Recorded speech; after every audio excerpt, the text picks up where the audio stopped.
Selamat malam Pak Zainal, selaku dosen pengampu mata kuliah Hukum Persaingan Usaha yang kami hormati dan teman-teman kelas yang saya banggakan. Di waktu kali ini, izinkan kami dari kelompok 1 mempresentasikan adu argumen kelompok kami terkait dengan kasus penetapan harga tiket maskapai penerbangan. Selamat menonton. Baiklah, selanjutnya saya Hela dan rekan saya Yusuf di sini akan berperan sebagai moderator untuk menjembatani proses debat antar para pihak. Sebelum kami ceritakan terkait dengan duduk perkara permasalahan, perkenalkan para pihak yang akan berdebat di dalam dialog ini. Pertama, ada Leviana Uswatun dan Tribudiani, selaku pihak yang mendukung atau pro terhadap putusan KPPU terkait fixing price. Di lain sisi ada Mario Dani, Wijaya, dan Dea Ayu yang akan menjadi pihak kontra terhadap putusan KPPU tersebut. Untuk duduk perkara di sini, mohon diperhatikan akan kami ceritakan dengan singkat saja. Baiklah, akan saya ceritakan. Komisi Pengawas Persaingan Usaha atau KPPU telah memutuskan 7 maskapai terbukti melakukan pelanggaran persaingan usaha karena dianggap melakukan perjanjian bersama-sama dalam menetapkan harga tiket pesawat. Ketujuh maskapai tersebut adalah PT Garuda Indonesia, PT Citylink Indonesia, PT Sriwijaya Air, PT Nem Air, PT Batik Air, PT Lion Mentari, dan PT Wings Abadi. Dalam putusan atas perkara nomor 15 garis miring KPPU strip 1 garis miring 2019, KPPU memutuskan bahwa seluruh maskapai tersebut secara sah dan meyakinkan melakukan pelanggaran dalam pasal 5 Undang-Undang Nomor 5 Tahun 1999 tentang anti monopoli dan persaingan usaha tidak sehat yang berbunyi pelaku usaha dilarang membuat perjanjian dengan pelaku usaha pesaingnya untuk menetapkan harga atas suatu barang dan atau jasa yang harus dibayar oleh konsumen atau pelanggan pada pasar bersangkutan yang sama. Dalam proses penegakan hukum yang dilaksanakan, KPPU menilai bahwa struktur pasar dalam industri angkutan udara niaga berjadwal adalah oligopoli ketat. Hal ini mengingat bahwa kegiatan usaha angkutan udara niaga berjadwal di Indonesia terbagi dalam 3 grup, yaitu grup yang pertama Garuda, terdiri dari terlapor 1 dan 2, grup Sriwijaya, terlapor 3 dan 4, dan grup Lion, yang terdiri dari terlapor 5, 6, dan 7. Sehingga seluruh terlapor dalam perkara ini menguasai lebih dari 95% pangsa pasar. Selain itu, Majelis Komisi berpendapat terdapat juga hambatan masuk yang tinggi dari sisi modal dan regulasi yang mengakibatkan jumlah pelaku usaha sedikit dalam industri penerbangan. Persaingan harga di industri tersebut diatur melalui peraturan pemerintah, melalui batasan tertinggi dan terendah dari penetapan tarif atau harga penumpang pelayanan angkutan udara niaga berjadwal dalam negeri.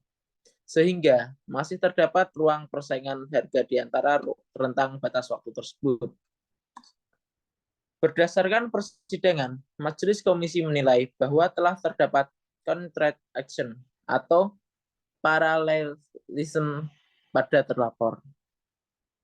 Sehingga telah terjadi kesepakatan antara para pelaku usaha dalam bentuk kesepakatan untuk meniadakan diskon atau membuat keseragaman diskon, dan kesepakatan meniadakan produk yang ditawarkan dengan harga murah di pasar. Hal ini mengakibatkan terbatasnya pasokan harga tinggi pada layanan jasa angkutan udara niaga berjadwal penumpang kelas ekonomi di wilayah Indonesia. Baiklah, berikut tadi dari perkara yang akan kita bicarakan. Selanjutnya akan saya berikan kesempatan pertama kepada Saudari Leviana dan Saudari Budiani untuk menyampaikan pendapatnya atas perkara tersebut. Selama beberapa menit lalu akan saya lempar pada Saudari Rio untuk menanggapi Saudari Leviana dan Saudari Tribudiani. Silakan, waktu dan tempat kami persilakan. Terima kasih kepada Mbak Hela dan Mas Yusuf selaku moderator.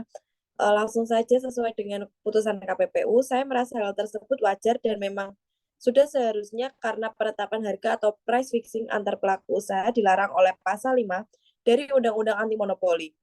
Sebab penetapan harga secara bersama-sama di kalangan pelaku usaha ini akan menyebabkan tidak berlakunya hukum pasar tentang harga yang terbentuk dari adanya penawaran dan permintaan. Dan terlihat juga dengan jelas jika maskapai-maskapai terlapor telah dalam tanda kutip memaksa calon konsumen untuk mau tidak mau menggunakan layanan yang hanya disediakan oleh maskapai tanpa adanya opsi pilihan lainnya.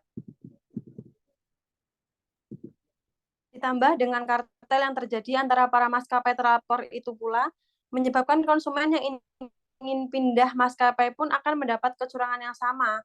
Karena ya pada dasarnya para maskapai tersebut telah kong kali kong. Cukup. Baiklah, terima kasih atas pembukanya. Silakan Saudari Mario dan Saudari Dea bisa menanggapinya. Baiklah, terima kasih kepada moderator atas waktunya. Akan saya jawab begini. Pada hakikatnya, penetapan harga menjadi faktor kunci dalam mengamankan keuntungan. Harga merupakan satu-satunya komponen pemasaran yang menentukan pendapatan bagi perusahaan. Sedangkan ketiga komponen lainnya, yaitu produk itu sendiri, distribusi, dan promosi, akan memunculkan biaya. Harga yang tepat pada akhirnya akan menghasilkan permintaan yang optimal. Dan para maskapai terlapor ini pada dasarnya tidak ingin menipu para customer. Mereka hanya membuat standar harga yang mereka sepakati guna tidak membingungkan calon customer dalam memilih ke depannya. Dan juga kegunaan transportasi penerbangan sejatinya untuk membantu berbagai aspek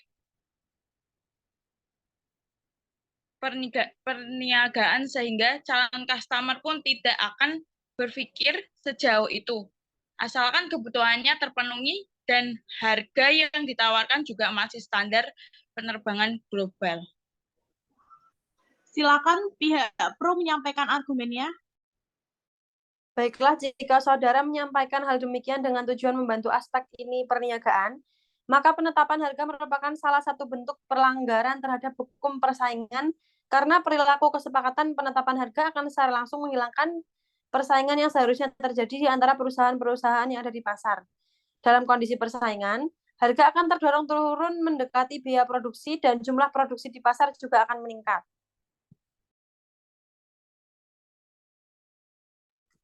Hubungan dengan itu, ketika harga bergerak turun mendekati biaya produksi, maka pasar akan menjadi lebih efisien sehingga kesejahteraan pun akan ikut meningkat. Namun, ketika perusahaan-perusahaan melakukan kesepakatan penetapan harga, maka harga akan naik jauh di atas biaya produksi. Kenaikan harga ini diperoleh dengan cara membatasi output dari masing-masing perusahaan yang bersepakat. Kenaikan harga dan penurunan produksi ini menurunkan kesejahteraan konsumen karena konsumen harus membayar barang dan atau jasa dengan harga yang lebih tinggi dengan jumlah yang lebih sedikit. Selain itu, kesejahteraan di pasar juga akan turun karena berkurangnya jumlah barang dan atau jasa yang ada di dalam pasar. Oleh karena itu, hilangnya persaingan akibat penetapan harga ini jelas melanggar hukum persaingan karena merugikan konsumen dan perekonomian secara keseluruhan. Cukup. Baik, silakan Saudara Mario bisa menanggapinya. Terima kasih. Baiklah, untuk menanggapi hal tersebut, saya bisa simpulkan jika saudara-saudara yang pro ini tidak memperhatikan aspek lain ya berarti ya. Mengapa? Karena hal tersebut merupakan keuntungan bagi konsumen. Di pasar yang sangat kompetitif ini, perusahaan mungkin akan mengenakan harga yang sama dengan rata-rata harga pesaing. Untuk menarik lebih banyak permintaan, perusahaan dapat fokus pada aspek non-harga seperti kualitas dan layanan pendukung. Dan seperti yang kita ketahui bersama, walaupun harga antara pelaku usaha benar-benar sangat kompetitif, tapi masing-masing maskapai ini memiliki daya jual tambahan seperti pelayanan ekstra serta fasilitas-fasilitas yang berbeda guna menarik calon customer untuk memilih maskapai mana yang ingin digunakan. Bukankah hal tersebut merupakan persaingan usaha yang sehat? Saran saya, Jangan hanya melihat dari satu aspek saja. Konteksnya di sini adalah harga tiket, tapi juga perhatikan aspek-aspek lain yang dijual atau ditawarkan oleh masing-masing maskapai tersebut. Tambahan ya, perusahaan menjual produknya ke segmen yang sadar kualitas. Mereka berusaha menawarkan produknya yang berkualitas unggul sebagai justifikasi harga yang tinggi. Baik, kepada pihak pro bisa menyanggah yang disampaikan pihak kontra. Terima kasih. Harga diskon sebenarnya juga penting untuk mendukung struktur biaya yang lebih rendah. Nantinya dengan volume penjualan yang tinggi, perusahaan segera bisa mencapai target penjualan skala ekonomi dan menurunkan biaya rata-rata. Lalu, mengapa maskapai-maskapai tersebut justru malah menghapus diskon atau potongan harga? Padahal, dengan alasan saya barusan, harusnya omset perusahaan bisa menutup jika volume permintaan naik akibat diskon. Dan justru dengan diberlakukannya semua harga mirip-mirip dan cenderung mahal akan membuat customer jadi kurang berminat dan mengurungkan niatnya dengan opsi atau pilihan maskapai lain. Dan jika para maskapai telah terjadi persekongkolan penetapan harga, endingnya pun akan sama saja untuk para customer.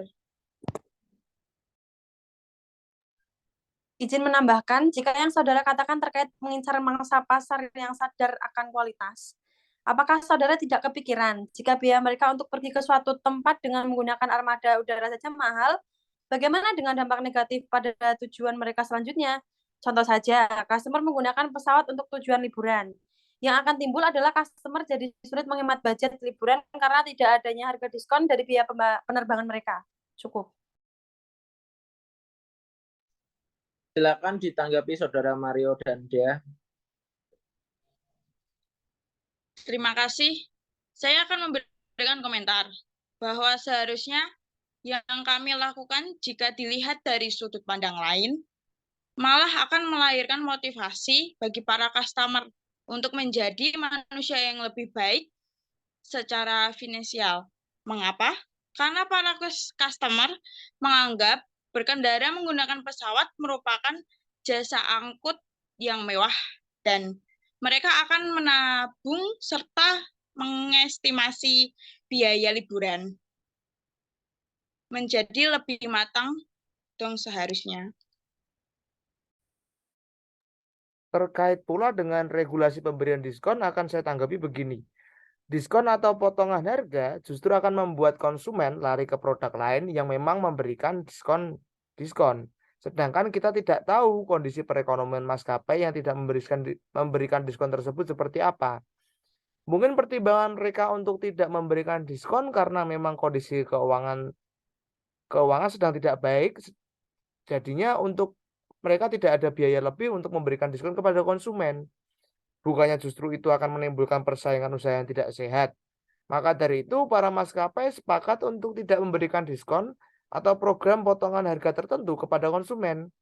Apakah saudara tidak melihat sisi keuntungannya? Keuntungannya adalah konsumen menjadi lebih loyal ke perusahaan karena tidak mendapatkan harga yang lebih miring di perusahaan lain. Maka konsumen akan cenderung menggunakan produk dari perusahaan yang sudah pernah dicobanya dan akan memperbaiki citra perusahaan yang akan selalu dicoba dan selalu dipakai gitu. Silakan pihak sebelah menanggapi yang disampaikan Saudara Mario dan Saudara Dea barusan. Terima kasih moderator. Saya akan menjawab secara singkat saja. Saya sepakat dengan Saudari Dea terkait penetapan harga oleh para maskapai tersebut dapat meningkatkan motivasi tinggi bagi customer untuk menjadi manusia yang lebih baik lagi dari segi finansial. Tapi, seperti yang disampaikan rekan saya tadi, jika responsivitas permintaan elastis, perusahaan mungkin menetapkan harga yang tidak beda jauh dengan harga pesaing. Karena responsif, itu akan mendorong konsumen untuk beralih ke produk perusahaan tersebut. Sebagai hasilnya, penjualan dan pangsa pasar meningkat lebih tinggi daripada pesaing karena mengacu pada keeksklusivitasan maskapai tertentu. Jika tidak bisa menurunkan harga, jadi akan susah untuk mendorong konsumen beralih ke produk konsumen lain.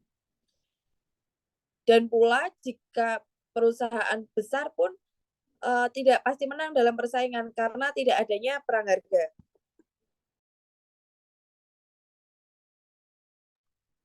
Baiklah, saya kira perdebatan sudah mencapai titik akhir dengan terkemukanya pendapat dari masing-masing pihak.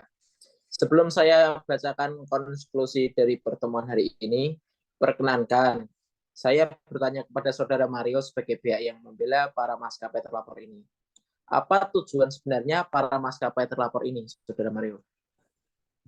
Baiklah, terima kasih moderator. Saya akan menjawab pertanyaan saudara bahwa semata-mata program penetapan harga di para maskapai terlapor ini bertujuan untuk perusahaan agar bisa mendapatkan keuntungan yang lebih karena pada waktu pandemi kemarin kita mengalami kerugian sehingga keuntungan yang bisa kita dapatkan tanpa harus memikirkan harga diskon berguna untuk menutup kerugian selama pandemi COVID-19. Serta dengan adanya anggapan bahwa tiket pesawat adalah harga yang pasti, itu adalah salah. Kenapa? Karena harga tiket pesawat pada dasarnya menyesuaikan kondisi siklus ekonomi yang sedang berjalan, entah itu sedang ada masalah atau tidak dengan skala ekonomi yang ada di negara tersebut, dan bisa berubah sewaktu-waktu. Cukup, moderator. Terima kasih. Ada tanggapan dari pihak Leviana? Ada moderator. Terima kasih. Saudara Mario, dengan tujuan para maskapai untuk menutup kerugian selama pandemi COVID-19 memanglah masuk akal. Tapi, apakah pola pikir tersebut tidak egois? Tentunya egois. Karena dengan tidak mempertimbangkan persaingan usaha yang sehat dengan melakukan program penetapan harga tersebut akan membuat pasar dagang maskapai penerbangan di Indonesia menjadi tidak sistematis lagi dan juga akan menyebabkan para pihak kompetitor lain yang berdasarkan redaksi jika hanya tersisa 5% saja yang tidak ikut dalam penetapan harga, tentunya tidak mendapatkan income pasti dan akan membuat bangkrut perusahaan lain dengan praktek penetapan harga tersebut. Cukup, terima kasih. Baik, terima kasih kepada kedua belah pihak yang telah menyatakan deskripsi serta argumentasi masing-masing atas perkara ini. Pada akhir perkara diputuskan oleh KPPU yang dari Kurnia sebagai ketua majelis komisi dan Kodrat Wibowo serta Yudi Hidayat masing-masing sebagai anggota majelis yaitu sanksi berupa perintah kepada untuk tertulis kepada KPPU setiap kebijakan mereka yang akan mempengaruhi persaingan usaha. Harga tiket yang dibayar oleh konsumen dan masyarakat yang sebelum kebijakan tersebut dilakukan. Dalam membuat putusan, Majelis Komisi turut mempertimbangkan sikap kooperatif para terlapor dalam proses persidangan dan adanya implikasi pandemi COVID-19 yang telah berdampak besar pada perekonomian nasional dan upaya pemulihannya, termasuk atas pelaku usaha industri penerbangan yang telah mengalami banyak kesulitan bahkan sebelum terjadinya pandemi. Demikianlah presentasi dari kelompok kami terhadap contoh kasus penetapan harga di Indonesia yang telah kami sajikan berbagai macam opini dan argumen. Jika ada kesalahan, kata mohon dimaafkan. Saya selaku perwakilan kelompok 1 mengucapkan terima kasih atas partisipasi dan perhatian teman-teman. Serta Pak Zainal selaku dosen pengampu. Bye-bye.